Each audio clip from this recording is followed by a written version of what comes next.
네, 안녕하세요 여러분. 타이포 오늘 두 번째 시간입니다. 네, 지난 시간에는 타이포의 역사에 대해서 배우는 시간이었고요. 오늘부터는 이제 그 약간 이론적으로 접근을 해서 타이포그래피의 요소라든지 세리프와 산세리프의 개념에 대해서 확실하게 잡아드리는 시간이 될 거예요. 자, 일단 타이포그래피 나자의 해부적 구조에 대해서 알아볼 건데, 일단 타이포그래피라는 게 사실 글자잖아요. 근데 그 글자를 이루는 그 나자가 최소 단위가 됩니다. 이 나자의 형태들은 역사적으로 진화 과정을 거치면서 서서히 형태를 완성해 왔어요. 지난 시간에 저희가 역사적인 부분을 보면서 어떻게 발전을 해왔는지 한번 살펴봤었습니다. 그래서 처음에는 이 글자가 그림처럼 손으로 그린 필력이 강하게 나타났다면, 그 이유에 대해서 지난번에 했었죠. 이유가 뭐냐면 필기구 때문이었어요. 도구 때문이었죠. 그 나자의 해부학적 구조는 필기구가 남긴 특성들에 기초를 합니다. 초기 필기구였던 붓이라든지 갈대펜, 조각용, 끌칼 이런 것들은 그 문자의 초기 형태에 굉장히 큰 영향을 줬어요. 만약에 붓이라든지 갈대펜이라든지 끌이나 이런 것들을 사용하지 않았더라면 지금 저희가 사용하고 있는 이런 글자들이 무엇이 되었을지는 사실 모르는 일이죠. 자, 또 대문자 같은 경우, 대문자와 소문자가 좀 있잖아요. 알파벳 같은 경우에. 고대 로마 이후에 와서야 사각형, 삼각형, 그리고 원과 같이 단순하고 기하학적인 형태로 새롭게 등장을 했다고 합니다. 그리고 이제 나자의 해부학적 구조를 저희가 볼 건데, 이 해부학적 구조를 일컫는 단어들이 저희가 신체 기관을 가지고 있죠. 눈이라든지, 다리라든지, 어깨라든지 이렇게 불려요. 똑같이. 그래서 각각의 어휘들은 발, 다리, 눈, 어깨, 그리고 인간의 신체에는 없지만 꼬리라든지 줄기 등과 같은 그런 용어들로 이루어져 있습니다. 글자의 구조를 체계적으로 이해하는데 굉장히 큰 도움이 되고요. 또 나자의 구조는 서체와 상관없이 모두 동일합니다. 엄청나게 세부 구조를 지칭하는 명칭들은 학자에 따라서 조금씩 다른데 대부분 크게 이제 구조를 일컫는 그런 명명하는 어휘들은 다 같아요. 글씨체랑 상관없이. 볼게요. 자, 일단 로마 알파벳 나자의 각부 명칭입니다. 여기 지금 알파벳들이 몇 개 있는데, 자, 여기 8이라고 되어 있죠. 사실 이게 지금 한글로 8이지 영어에서는 암 이렇게 부르거든요. 그래서 이제 이렇게 옆으로 이렇게 꺾어져 있고 이런 부분들은 팔이라고요. 팔에 손이 달린 것처럼 보이죠. 그리고 이런 부분들은 꼭지, 산처럼 올라온 부분, 그리고 둘을 이어주는 가로획은 크로스바. 그리고 이거는 원래 볼이라고 하는데 그릇이란 뜻이에요. 여기 사발이에요, 사발. 여기에 이제 오랑은 다릅니다. 이렇게 중간에 이렇게 위치하는 동그란 부분은 사발이라고 하고요. 어센더, 그리고 눈, 디센더가 있어요. 어센더, 디센더는 여러분들 필수적으로 아셔야 되는 부분이에요. 영어가 알파벳이 한글과 다른 게 대문자와 소문자가 있다는 거죠. 근데 대문자, 소문자 같은 경우에는 굉장히 큰 차이점이 대문자들은 어센더나 디센더가 없어요. 그러니까 베이스라인이라고 해서 여러분들이 영어 공책을 써보셨는지 모르겠지만 영어 공책을 보시면 줄이 그어져 있거든요. 그 줄이 베이스라인이라고 쳤을 때 베이스라인보다 내려가는 부분들은 디센더가 되고요. 악보처럼. 베이스라인을 올라가는 부분들은 어센더라고 해요. 소문자, 대문자에서 어센더, 디센더는 그 차이점이 좀 있습니다. 보통 어센더 같은 경우에는 B, 소문자 B나 D나 K나 L 같은 것들에 있고요. 디센더는 J, Q 등등에 있겠죠. 그리고 헤어라인. 이거는 잘 안 쓰고요. 세리프는 지난번에 잠깐 설명을 드렸어요. 이렇게 끝을 이렇게 딱 어깨처럼 마무리해주는 부분이 세리프. 그리고 아까 여기 사발이 있었죠. 여기 이제 사발과 사발을 이어주는 부분은 이렇게 굽어진 부분은 골이에요. 여기는 루프라고 부르고요. 이런 부분이 어깨이고요. 이거는 등뼈. 여기는 발톱. 여기는 이 스템은 아셔야 돼요. 세로 획을 스템이라고 불러요. 이거는 leg, 다리. 요거는 카운터. 이거는 구석살. 이거는 tail, 꼬리라고 부르고요. 요거는 ear, 귀라고 부릅니다. 이 문자 형태에 따라서 달라요. 귀가 있는 것도 있고 없는 것도 있고 세리프가 있는 것도 있고 없는 것도 있고 그렇죠. 그래서 타이포그래피 디자이너들 같은 경우에는 이런 부분은 사실 꿰고 있어야 됩니다. 물론 우리가 타이포그래피 디자인을 하진 않지만 글자라는 것 자체가 디자인에 굉장히 영향을 많이 끼치기 때문에 기본적으로는 아셔야 되는 부분이에요. 그리고 타이포그래피의 측정과 단위에 대해서 볼 거예요. 웬 측정과 단위라고 하시겠지만 우리가 아는 글자는 엄청나게 섬세하게 디자인이 되어 있어요. 뭘 계산을 하고 만들었냐면 이제 글자를 쓰는 이유는 사실 활자잖아요. 인쇄를 할 거잖아요. 아니면 모니터에 보여주던가. 그래서 그런 모든 비율을 계산한 디자인 결과물이라고 할 수 있어요. 그렇기 때문에 굉장히 인쇄면의 폭과 길이, 뭐 아니면 문단의 폭과 길이, 마진의 폭, 행이나 행간의 크기, 타입의 크기, 뭐 낱자리를 구성하는 획의 굵기, 뭐 궤선 이런 것들 등등등 모든 요소에 정확한 수치가 부여가 됩니다. 이러한 개체들을 측정하는 단위들을 포인트, 파이커, 인치, m과 n, 유티트라고 명칭을 해요. 일단 포인트와 파이커에 대해서 볼게요. 포인트나 파이카 같은 경우에는 사실 더 많이 사용되는 것들은 포인트입니다. 뭐 그냥 여러분들이 학교 과제를 하실 때 앞으로 숙제 같은 거 할 때 A4 용지에 뭔가를 써서 출력을 해오던가 뭐 내잖아요. 그때 이제 글 양을 조금 지정을 하기 위해서 선생님들이 이 글씨는 A4 용지에 뭐 12포인트로 하시고 행간을 몇 초로 하세요. 요렇게 알려주는 때가 많아요. 저도 그렇고. 안 그러면 이제 글자를 굉장히 뭐 벌려가지고 쓴다던가 글자를 키운다던가 해서 꼼수를 쓰기 때문에 보통 그런 것들을 지정을 해주는 편이고요. 나중에 혹시 여러분들이 뭐 취업을 한다고 했을 때도 그런 것들을 지정을 해주기 때문에 포인트가 무엇인지는 기본적으로 타이포를 하실 때는 아주 베이직한 부분입니다. 필수적으로 아셔야 되는 단어예요. 포인트라는 건 글자의 단위예요. 타입의 크기나 행간을 측정하는 데 사용되는 거예요. 그리고 파이카가 뭐냐면 행의 폭을 측정하는 데 사용. 그러니까 내가 이제 예를 들면 지금 여기도 다 글자잖아요. 여기서 I 땡 하고 포인트 하고 괄호하고 타입의 크기나 행간을 측정하는 데 사용까지 여기서 여기까지의 요 폭 있죠. 요 글줄이 행인데 행이라고 부르는데 요 행 자체의 폭을 측정하는 데 사용해요. 이 파이카. 이게 몇 파이카인지 저는 지금 몰라요. 단위를 파이카로 보면 알겠죠. 몇 파이카인지. 근데 몇 파이카인지 아시려면 포인트랑 계산을 같이 하면 되시거든요. 여기 보시면 1파이카는 12포인트고 72포인트는 1인치라고 되어 있어요. 요거는 공식이에요. 외워두시면 좋아요. 그리고 또 요것도 아셔야 되죠. 비록 같은 포인트의 서체라고 하더라도 X 높이가 다르기 때문에 X 하이트라고 하거든요. 그러니까 글자가 가지고 있는 기본적인 키예요. 이렇게 생각하시면 편하겠다. 뭐 예를 들면은 여러분들이 다 지금 같은 반에 같은 나이잖아요. 똑같이 만약에 뭐 17살끼리 만약에 뭐 있어.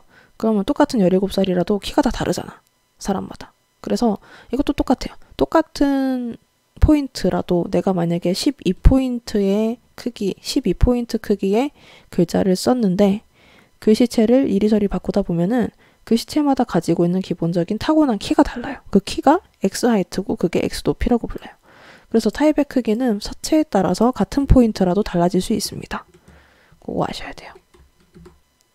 자, 그리고 M과 N에 대해서도 볼게요. A, B, C, D, E, M 그거 아니고요. 여기서 M하고 EM이라고 돼 있고 여기는 EN이라고 돼 있죠. M이라는 건 뭐냐면 타입 크기만큼의 정방형 면적입니다.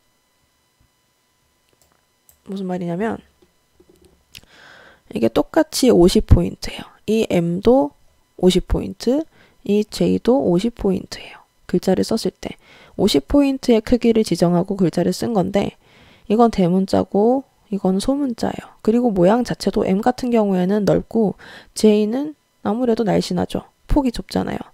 똑같이 50포인트란 말이에요. 근데 둘이가 가지고 있는 요 너비가 다르죠. 평수가 다르단 말이에요. 똑같은 포인트인데. 그래서 타입 크기만큼의 정방향 면적을 M이라고 불러요. 타입이 만약에 10포인트라면 M은 10평방포인트, 24포인트라면 M은 24평방포인트가 되는 거죠. 그럼 이거는 50평방포인트가 되는 거예요. 이건 25평방포인트가 되는 거고요. N의 폭은 M의 절반이라고 돼 있죠. M을 반으로 쪼갰을 때 그거는 N의 폭이 됩니다.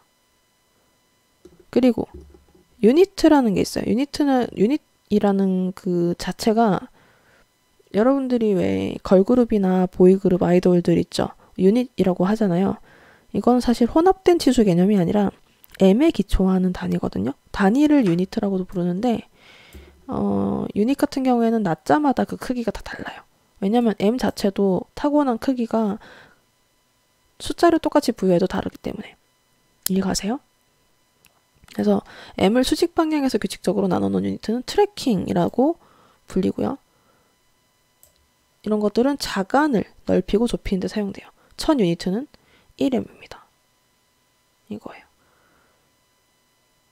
자간이라는 건 뭐냐면 요 낮자와 단어라고 안 할게요. 이 크게 유닛 자체가 단어고 우리 지금 한글이랑 다르기 때문에 한글로 치면 자음 모음이 따로따로 스펠링으로 되는 거예요. 스펠링 간에 이 낮자 간격을 자간이라고 하는데 이 자간을 조절할 때 쓰는 거예요.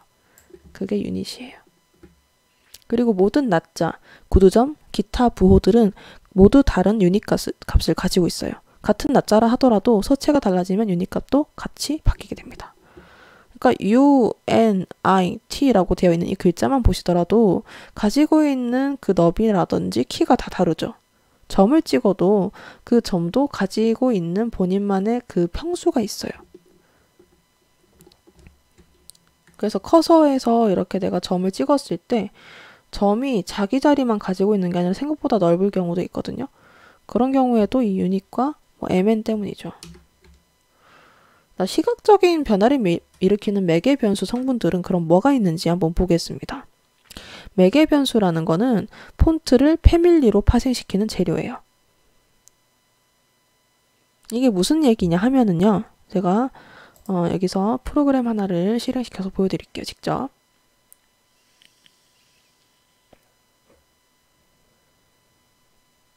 지금 이제 켜서 보여드리려고 하는데 사실 지금 제가 가지고 온 요것들도 전부 다 글자잖아요. 그리고 할머니를 이루는 것도 전부 다 글자고요. 이것만 해도 다 매개 변수예요. 타입의 매개 변수는 그냥 시각적으로 뭔가 좀 변화가 있는 거를 다 매개 변수라고 할 수 있는데 일단은 지금 똑같은 글씨체를 써가지고 제가 만든 건데 또 획 굵기라는 요 글자는 좀 굵고 여기는 좀 가늘죠. 이것만 봐도 변화가 있잖아요. 그래서 여기는 제목이고 여기는 내용이다 하는 것이 또 구분이 가요. 폰트 패밀리가 뭐냐면요. 서체에도 가족이 있어요.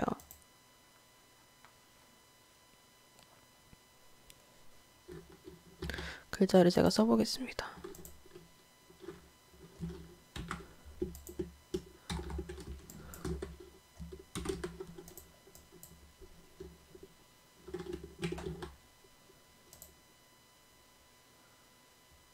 예를 들면요.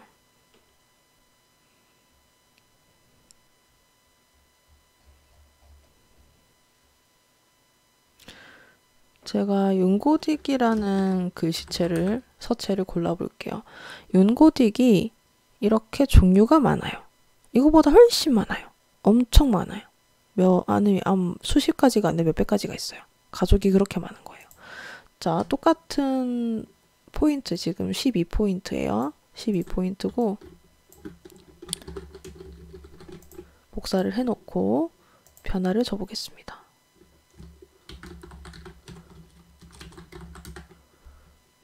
530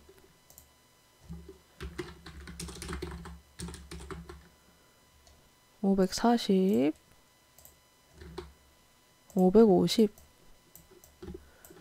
이러면 이거는 윤고딕 500대의 폰트 패밀리라고 볼 수 있어요. 똑같은 종류예요. 이것도 윤고딕이고 윤고딕 500 몇이고 이것도 500 몇인데 얘들이 같은 글씨인데 굵기만 다르죠. 굵기의 변화가 있어요. 굵기 변화가 있어요. 그러면 제가 영어로 뭔가를 적어 볼게요.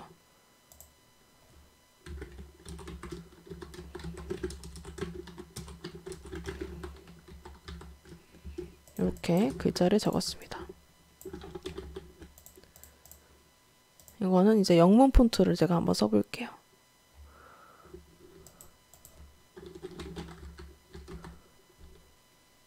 자, 지금 헬베티카라는 폰트를 쓸 건데 헬베티카라는 이름으로 시작하는 글자가 굉장히 많죠. 이게 다 폰트 패밀리예요. 헬베티카의 폰트 패밀리. 하나 골라보겠습니다. 헬베티카 눌렀고 여기는 레귤러가 있네요. 이거는 헬베티카 오블리크, 얘는 헬베티카 볼드 오블리크. 그러면 이거는 헬베티카의 폰트 패밀리예요. 얘들이 전부 다. 이해가시죠? 그래서 이제 매개 변수는 이런 굵기의 변화라던가 가로줄기, 스템과 바, 그러니까 가로줄기와 세로줄기 등등의 변수를 일으켜가지고 이 단순하게 폰트를 하나의 종류로만 놔두는 게 아니라 거기서 수많은 종류로 패밀리로 파생을 시키는 재료가 돼요. 그러니까 한글이나 사실 영문이나 글꼴의 기본 형태는 같거든요. 어쨌든 간에 어떤 서체라고 하더라도 기억의 골격은 변함이 없고 세부 사항이 다를 뿐이죠. 뭐 니은을 쓴다고 해도 글씨체가 달라진다고 해서 니은이라는 그 골격이 달라지는 거 아니잖아. 누가 써도 글자는 알아먹잖아요. 그래서 세부 사항이 다를 뿐 이런 것들은 타입의 매개 변수. 여기 보시면 획, 굵기, 스템과 바, 경사, 자폭. 자폭은 이제 글자의 이 가로 폭이에요. 그리고 이제 X 높이는 키라고 했죠. 세로폭. 세리프와 산세리프, 이탈릭. 이탈릭은 기울임 꼴이 있는 글자예요. 이런 것들로 생겨난 결과물이에요. 그러면서 패밀리라는 것이 탄생을 하는 거죠. 네. 그리고 이제 영어 같은 경우에는 스템과 바가 왜 중요하냐면 스템은 이제 옆으로 가는 줄기예요. 그리고 바 같은 경우에는 세로 줄기인데 가로줄기, 세로줄기가 대비가 되면 타입의 시대적이나 뭐 시각적 양식을 변화시킬 뿐 아니라 타입의 수직적인 인상을 변화시켜 독서하는 시선의 흐름에 영향을 끼친다. 이게 무슨 말이냐면 글자를 저희가 쓸 때 영어를 쓰거나 한글을 쓰거나 했을 때 어쨌든 간 저희가 세로로 이렇게 글자를 하나씩 써가잖아요. 단어를 쓸 때, 낮자를 쓸 때. 근데 독서를 할 때 어떻게 돼? 글자를 왼쪽에서 오른쪽으로 읽죠. 그러니까 가로로 읽잖아요. 그래서 타입이 수평적으로 보이게 만들어주는 역할을 하는 것 또한 스템과 바입니다. 굉장히 영향을 많이 미쳐요. 그리고 경사가 이제 이탈릭이 되겠죠. 이 경사를 주는 거는 일단은 뒤에 이제 이탈릭 얘기도 할 건데 사실 그 경사를 조금 주는 글자 자체가 이제 가지고 있는 경사가 있어요. 기울임이 있는데 이런 것들은 옛날에 필기할 때 끝이 가늘고 넓은 펜촉으로 쓰다 보니까 그 획의 경사가 수직으로부터 비스듬하게 기울어진 것에서 기인을 했어요. 그러니까 이제 경사라는 건 사실 상하의 가장 가는 부분을 연결하는 가상선이거든요. 여기 빨간 선들. 근데 이제 지금은 저희가 이제 딱히 연필이나 펜을 이용하지 않아도 글자를 쓸 수 있게 되다 보니까 그런 필력의 흔적이 사라지게 됐고 수직으로 단순하게 이렇게 모양이 바뀌게 되었습니다. 또 이제 스템과 바의 굵기가 같은 가로선이나 세로획의 굵기가 다 비슷한 산세리프가 등장을 하면서 경사라는 게 거의 없어지게 됐어요. 물론 서체마다 달라요. 그리고 한글도 같이 볼게요. 여기는 명조체, 고딕체라고 되어 있고요. 위에는 세리프, 산세리프라고 되어 있죠. 저번 시간에 알려드렸다시피 한글에는 세리프나 산세리프라는 말을 원래 안 써요. 그게 명조체, 고딕체라고 쓰는데 거의 개념이 비슷하기 때문에 여기 지금 비교를 해놨습니다. 명조는 어디 쓴다고 했죠? 본문에. 고딕은 어디 쓴다고 했죠? 제목에. 기억하세요. 그리고 이탈릭은 기울어진 글자를 일컫는데, 일단 이제 이 이탈릭은 보통 그 기본 옵션에 있진 않고요. 어떤 글자의 서체를 고른 다음에 서체 패밀리, 그 폰트 패밀리에서 고를 수 있어요. 그래서 패밀리를 구성하는 폰트 중에 하나고, 옛날에 이제 필기체라고 하죠. 펜 촉으로 이렇게 옆으로 쓰는 거. 필기체로부터 유래가 됐어요. 근데 역사적으로는 일단 이탈릭 같은 경우 그림이나 사진을 설명할 때 캡션을 달잖아요. 그러니까 뭐 내용 같은 경우에는 블로그에 글을 쓴다든지 여러분들이 뭐 뭔가 읽을 때 그 사진이나 이런 것들에 대한 짤막한 설명을 붙이잖아요. 그런 거 캡션이라고 하는데, 그런 거나 아니면 이제 뭐 글자로만 이루어진 본문 속에 어떤 인용문을 쓸 때 나머지 글자들은 똑바로 서 있고 얘들은 이렇게 기울인 꼴을 줌으로써 구분을 주는 거예요. 그래서 본문에서도 어떤 부분을 강조하기 위해서, 구분을 주기 위해서 사용하는 편입니다. 이런 것들 있고요. 아시겠죠? 그리고 또 있어요. 이거 말고.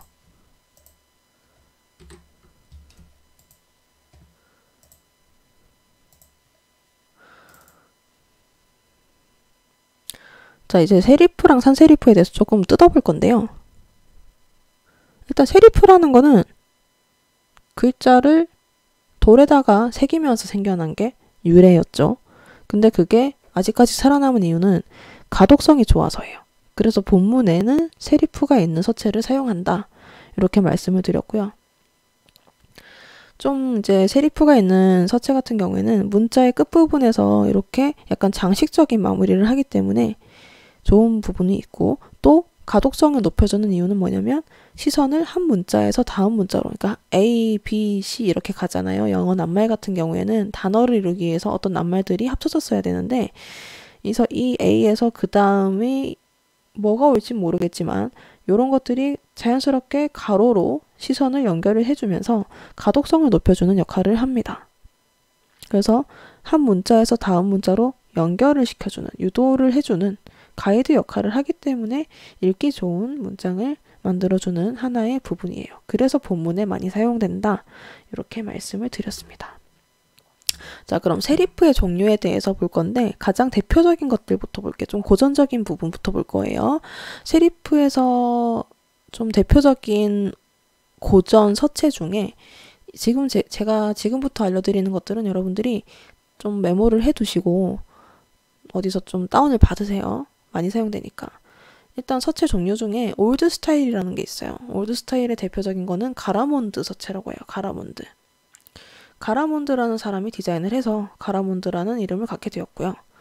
이 보시게 되면 사실 좀 정방형이거나 뭐 딱 떨어진다거나 그런 느낌은 전혀 없고, 오히려 뭐 획이 조금 불규칙하고 좀 삐뚤삐뚤한 느낌을 가지고 있어요. 얘들은 경사가 있는 폰트거든요. 이게 무려 15세기 말과 18세기 중반 사이에 기원을 두고 있는 그런 타입입니다. 왼쪽으로 기울어진 축의 곡선 획을 가지고 있고, 굵은 획과 가는 획과의 차이가 거의 없으며 각이 진 브래킷 쉐이프의 특징을 가지고 있다. 브래킷 쉐이프가 뭐냐면 요런 거예요. 굵은 세리프를 가지고 있죠. 좀 이제 가라몬드는 고전적인 느낌을 줄 때 사용을 많이 해요. 좀 우아하고 세련되고 고전적이고 클래식한 느낌. 그리고 이제 또 대문자의 키가 소문자의 어센더보다 작은 것 또한 특징입니다. 여기 보시면 D 키가 G보다 커요. 그게 특징이에요. 자, 그리고 이제 점점 최신으로 갈 거거든요. 완전 옛날부터 시작해가지고 점점 최근으로 올 거예요. 자, 트랜지셔널이라는 게 있습니다. 트랜지셔널이라는 이름 자체가 약간 과도기적인 성향을 띠고 있거든요. 그래서 이거는 올드 스타일이 아까 있었죠. 올드 스타일과 모던 디자인 사이의 과도기인 18세기에 형성이 된 글씨체고요. 좀 수직적인 느낌이 세요. 거의 기울어지지 않았거나 사선이라기보다는 수직에 가까운 곡선의 축과 또 올드 스타일의 타이프페이스보다 굵은 획과 가는 획의 차이가 커요. 그러니까 여기는 엄청 굵고 여기는 또 엄청 가늘고, 근데 좀 우아한 느낌이 들기도 하고 고전적인 느낌이 없지는 않지만 또 굉장히 현대적인 느낌을 주기도 하죠. 트랜지셔널의 대표적인 서체 바스커빌입니다. 바스커빌도 전 다운을 받았어요. 여기 지금 들어가 있는 서체들은 일반적으로 굉장히 많이 사용되고 있는 디자인 서체들이에요. 영국의 존 바스커빌이 디자인한 글자예요. 전형적인 스타일, 과도기체 스타일, 그러니까 트랜지셔널 스타일인데 좀 올드 페이스라고 해서 이제 아까 그런 올드 스타일의 그런 타입페이스처럼 세로획과 가로획의 굵기 차이가 좀 크지 그렇게 뭐 굉장히 큰 건 아니지만 좀 모던스러운 현대적인 미도 갖추고 있어요. 그래서 올드에 비해서는 굵은 획과 가는 획의 차이가 크고 좀 이제 그 아까 말했던 브래킷 쉐리프가 조금 더 날카롭고 가늘죠. 그리고 동그라미의 축이 수직에 가까워요. 이렇게 곡선이 약간 수직적인 느낌을 가지고 있어요. 그리고 X 하이트가 높아요. 키가 길쭉하단 말이죠. 그리고 굉장히 비율이 좋습니다. 그래서 되게 미학적으로 또 가독성 측면에서도 높은 평가를 가지고 있고요. 세리프체 중에서는 가장 대중적인 활자라고 할 수 있어요. 엄청 많이 써요. 엄청. 약간 잡지 같은 데서 여러분들이 볼 수 있는 그런 서체예요. 약간 보그 같은 느낌. 자, 그리고 이제 모던으로 왔습니다. 모던, 자, 좀 전부터 느꼈던 건데 점점 어떻게 돼요? 점점 반듯해 보이지 않으세요? 굉장히 정교하고 섬세한 스타일로 획의 굵기 차이가 엄청 드러납니다. 그리고 곡선 획의 기울기가 거의 수직축에 가깝죠. 그리고 브래킷이 저는 조금 거의 없어요. 여기 세리프를 보시면 그냥 네모죠. 어떤 이런 변화가 없고요. 브래킷 쉐리프가 그냥 저렇게 딱 떨어집니다. 보도니라는 서체예요. 보도니체도 받아주셔야 돼요. 여기도 보시면 거의 수직을 이루고 있죠. O라든지 B라든지 이런 부분의 곡선이 아주 반듯합니다. 딱 봐도 모던이죠. 지안바티스타 보도니가 디자인한 모던 스타일 계열의 글자꼴이고요. 이제 이때부터는 이제 약간 모던 스타일이 유행을 했어요. 세리프의 브라켓이 아예 없어졌고 동그라미가 없다시피 하는 수직적인 느낌을 가지고 있고요.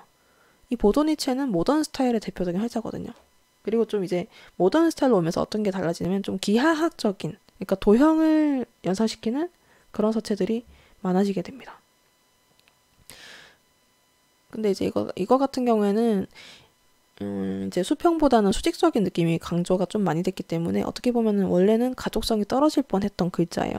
근데 이제 이런 가독성을 보완을 하기 위해서 여러분들이 보도니를 쓰실 때는 조금 글줄 사이를, 그러니까 글줄이를 뭐냐면 행간을 얘기하는데 보도니라고 만약에 글을 썼으면 그 밑에 엔터 쳐가지고 글자를 쓰실 때는 좀 붙이지 않는 게 좋아요. 그래야지 따로따로 읽혀요.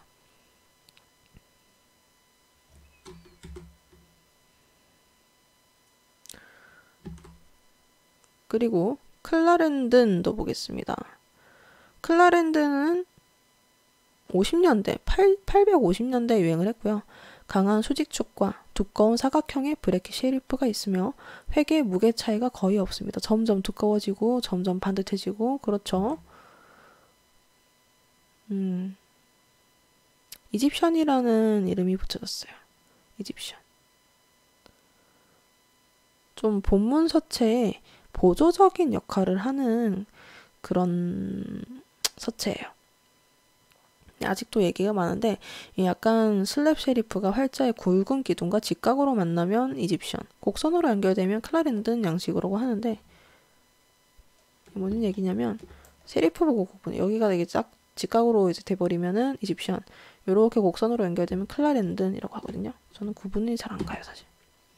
자, 그리고 점점 이렇게 옵니다. 락웰은 다운을 받아주세요. 슬래브 또는 스퀘어 세리프라고 하는데 이거는 이제 거의 최근이에요. 19세기 초반 스타일이고 좀 무거운 사각 세리프를 가지고 있고 획은 가로획과 세로획이 차이가 없죠. 거의. 그리고 여기 뭐 이제 동그라미 O나 C나 이런 것들 보시면 거의 원을 이루고 있어요. 기하학적이고 아니면 좀 딱 떨어지는 사각형의 스타일을 가지고 있죠. 도형적인 느낌이 강해요. 완전 딱딱해졌어요. 저런 것들은 이거는 세리프가 달렸다고 해서 가독성이 좋은 건 절대 아닙니다. 이런 것들은 좀 강조하는 제목이나 이런 것들을 사용을 많이 하고요. 그리고 이거는 이제 글리픽 스타일이라고 해서 트라잔이라는 게 여러분들이 이거 어디서 본 듯한데? 라고 느끼실 수 있어요. 일단 이거는 굉장히 고전적인 느낌, 우아한 느낌을 많이 주기 때문에 박물관이라든지 미술관이라든지 뭐 약간 뷰티라든지 그런 것들에 사용이 많이 되고요. 이게 이제 약간 고전적인 느낌을 주는 이유가 돌에 새기거나 조각한 거에 되게 가까운 스타일이거든요. 좀 화려한 느낌도 있고 획 대비가 되게 세요. 세리프도 날렵하고. 이거 빅토리아 시크릿에 사용됐잖아. 근데 이게 특징이 뭐냐면 대문자밖에 없어요. 큰 대문자랑 작은 대문자 두 개밖에 없어. 신기하죠? 오페라나 좀 고대 문화의 느낌을 살릴 때 많이 사용되는 서체예요. 여러분들이 만약에 뭐 오페라나 뭐 극장에 좀 고전적인 뭐 작품을 홍보를 해야 된다. 그러면은 요런 서체 트라잔을 다운을 받으셔가지고 사용하시면 되겠습니다. 자, 그리고 산세리프에 대해서 얘기를 할게요. 프랑스의 상은 영어에서 without, 없음을 의미한다. 즉 세리프가 없으면 산세리프다 라는 의미고요. 이 산세리프는 가독성을 위해서 태어난 글자가 아니에요. 그냥 좀 단순하고 상업적인 외형을 가지고 있기 때문에 그냥 디자인으로 사용하기 위해서 태어난 글씨입니다. 그리고 이제 고전적인 느낌과 아닌 느낌이 있는데 소문자 A나 G 같은 경우에는 보울이 두 개인 게 있고 아닌 게 있어요. 그러니까 더블 보울, 아까 그 사발이라고 했죠. G 같은 경우에는 저는 이렇게 생긴 서체를 잘 안 쓰거든요. 거의 없기도 하고 이런 것도 조금 더 모던한데 단층 싱글 보울 같은 경우에는 원이 하나고요. 여러분들이 알파벳 적으실 때 A나 G 같은 경우에 이렇게 적는 분도 계시고 이렇게 적는 분도 계실 거예요. 이것도 그래요. 자, 그리고 계속 보겠습니다. 이제 산세리프의 대표적인 서체들. 19세기 센츄리 그로테스크. 뉴스 고딕이라는 고딕인데 이거는 제일 처음에 유행했던 산세리프예요. 획 굵기의 대비와 획에 연결된 사각형 모양의 작은 돌출이 있는 G가 특징이고요. 더블 보울이나 아니면 또 층이 조금 있는 G와 같이 사각형처럼 보이는 곡선이 특징이에요. 그리고 이거 유니버스는 정말 많이 사용됩니다. 20세기 센츄리 그로테스크는 네오 그로테스크라고 하는데 조금 획 굵기 대비가 더 적고 더 정교해요. 각이 있는 기역자 곡선은 사라지고 소문자 G는 싱글 보울의 형태를 가지고 있습니다. 더 단순해지는 거죠. 유니버스체 정말 많이 씁니다. 여러분 이베이 아시죠? 이베이도 사용되고 이뿐만 아니라 여러 가지 여러분들이 아는 사이트나 유명한 로고에 사용이 정말 많이 되었어요. 유니버스는 그리고 유니버스가 가지고 있는 폰트 패밀리가 엄청나게 많기로 유명해요. 아직까지도 디자이너들이 정말 많이 씁니다. 가장 많이 사용된 산세리프체로 알려져 있어요. 그러니까 어떤 목적이나 어떤 매체에 사용돼도 굉장히 무난한 게 특징이고 어디에 써도 어울려요. 그만큼 디자인 자체가 정교하게 됐다는 얘기죠. 그래서 분야 상관없이 사용할 수 있다는 게 굉장히 장점이고 또 주로 광고나 브랜딩, 영상 뭐 기업의 BICI는 뭐냐면 이제 컴퍼니 아이덴티티 또 브랜드 아이덴티티라고 합니다. 어쨌든 로고 쪽에 또 사용이 정말 많이 됩니다. 보세요. 이렇게 사용이 많이 됐어요. 자, 그리고 지오메트릭으로 올게요. 아방가르드 서체 이것도 다운을 받아주셔야 됩니다. 자, 보시면 A와 V에서 이런 부분들이 수평을 이루고 있죠. 평행을 이루고 있죠. 그리고 완벽히 삼각형이나 완벽히 원이나 완벽한 수직선을 이루고 있어요. 딱 봐도 도형이에요. 기하학적이에요. 예뻐요. 획도 동일하고요. 가로와 세로가 동일하고. 이 아방가르드는 아방가르드라는 잡지 때문에 생긴 폰트거든요. 아방가르드 폰트는 굉장히 지금 보셔도 약간 충격을 먹을 수 있는 약간 운동권 잡지예요. 운동권 잡지. 뭐 이제 그 60년대에 굉장히 인종주의라든지 성차별이라든지 이런 거에 대해서 이슈가 많이 됐었거든요. 그래가지고 그때 약간 풍자하는 운동권 잡지로 디자인이 됐었고 좀 되게 진보적인 느낌 또 약간 실험적인 느낌의 잡지였기 때문에 저 아방가르드의 폰트조차도 이렇게 예쁘게 디자인이 되었지만 이렇게 예쁘게 합치기 위해서 디자인이 된 그런 서체예요. 놀라셨죠? 이런 식입니다. 나중에 한번 찾아보세요. 근데 지금 봐도 안 촌스러워요. 자, 그리고 이제 너무 모던하게 오다 보니까 뭐가 생겼냐면 휴머니스틱이라는 장르가 생겨났어요. 이거는 이제 옵티마라는 폰트인데 옵티마가 되게 똑똑한 폰트거든요. 그러니까 이제 분명히 세리프가 없는데 세리프가 있는 것처럼 만들어져 있어요. 그래서 이거는 제목에 써도 되고 본문에 써도 돼요. 이게 디자인이 정말 치밀하게 된 게 뭐냐면 약간 로마자 형태가 들어갔기 때문에 고전적인 느낌이 주고 근데 세리프가 없으니까 깔끔하고 근데 세리프가 없는데 있는 것처럼 보여서 가독성이 있어요.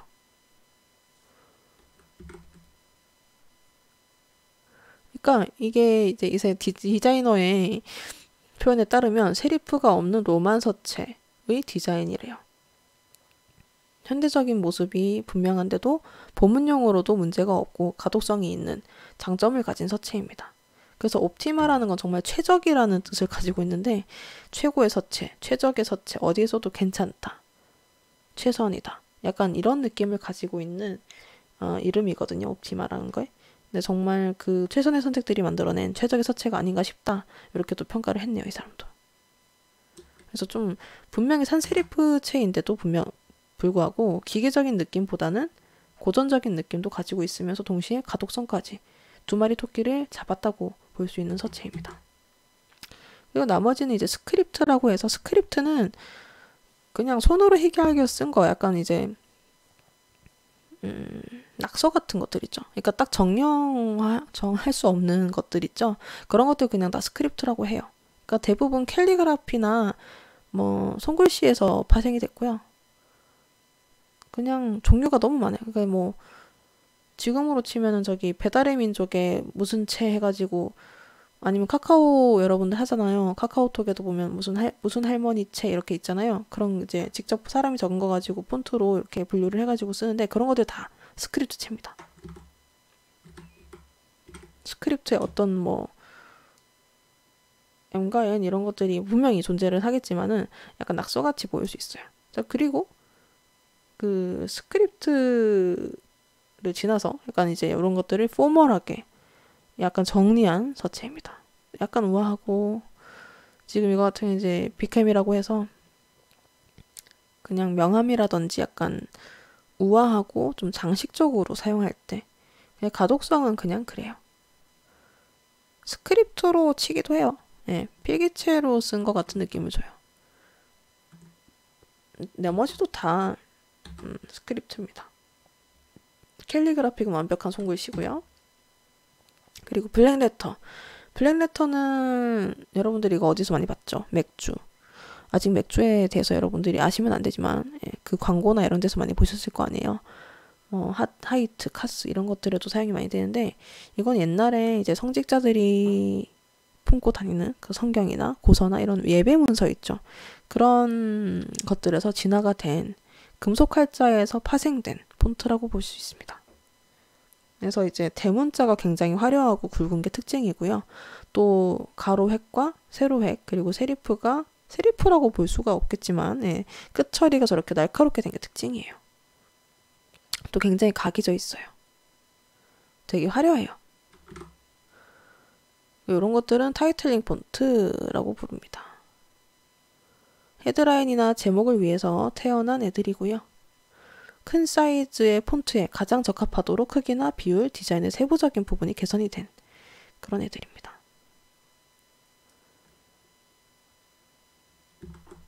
이런 것들요. 벤보, ITC 골든 이런 것들. 그리고 이거는 사실 잘 안 쓰죠. 데코레이티브 앤 디스플레이. 약간 딩뱃 같은 느낌이 드네요. 이게 뭐 이제 사실 폰트 디자인은 맞지만 가독성이나 이런 거보다는 그냥 개성을 나타내기 위한 디자인입니다. 그냥 장식적이고 뭐 좀 전시 효과가 있고 규칙이나 제한의 영향을 받지 않는 폰트고 사실 어떤 분류라고 부르기엔 좀 그래요. 너무 많아서. 이런 것들이 있겠습니다. 자, 오늘은 여기까지 하고요. 여러분들이 이제 직접 써봐도 좋을 텐데 아쉽네요. 다음 시간에는 어떤 폰트의 분위기가 어떤 폰트가 어떤 분위기를 자아내는지 알려드릴 거고, 그리고 디자이너들이 가장 많이 사용하는 폰트에 대해서 설명을 드리고 그 예시에 대해서도 알려드리도록 하겠습니다. 자, 오늘 여기까지 수업하겠고요. 다들 수고하셨습니다.